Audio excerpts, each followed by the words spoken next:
Silence or stand. In the Federal Circuit and Family Court of Australia, we're generally dealing with ordinary people, not heroes or villains. They're just people who are going through a pretty difficult stage in their lives. Calling a matter of moral. There's a lot of grief always associated with relationship breakup, and we try and assist them and support them through that process as quickly and effectively as possible. I swear by Almighty God. Engaging in legal proceedings can be an overwhelmingly stressful experience. But this year, the anxiety of the courtroom has been eased for many Victorians thanks to the newest member of staff at Melbourne's Family Court.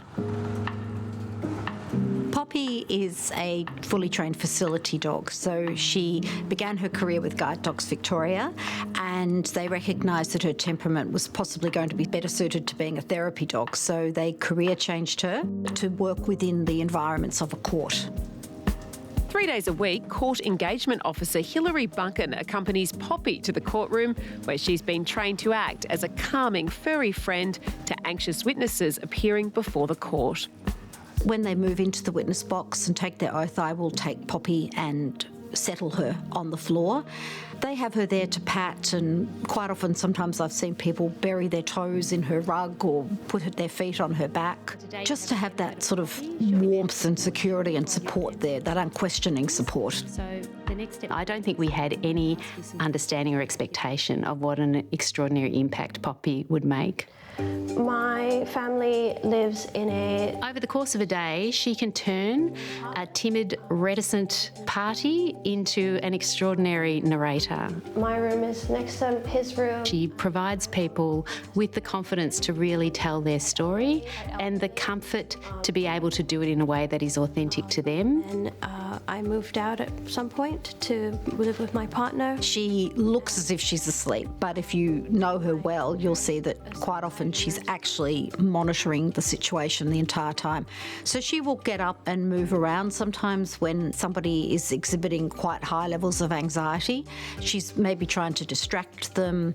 She will put her paw sometimes on their knee or her head on their knee, just to basically say, I'm here.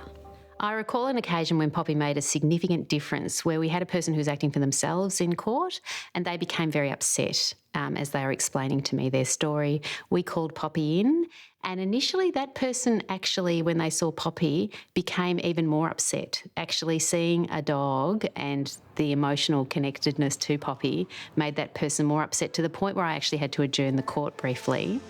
But then within a few minutes, the person had recovered enough that they and Poppy were doing tricks together and Poppy was getting fed treats. So amazingly, I was able to reconvene court. That person was able to tell me the rest of their story very articulately, very assuredly. We were able to complete the matter. They were final orders, so everyone was able to go and get on with their lives. She made all the difference. Melbourne's Family Court was the first in Australia to bring a canine colleague on board, with Hobart recently following its lead. And given the enthusiasm for Poppy, a dog in the courtroom could soon become the new normal. She's a very important part of the court, and I would absolutely advocate for the importance of having members like Poppy being a part of any courtroom process.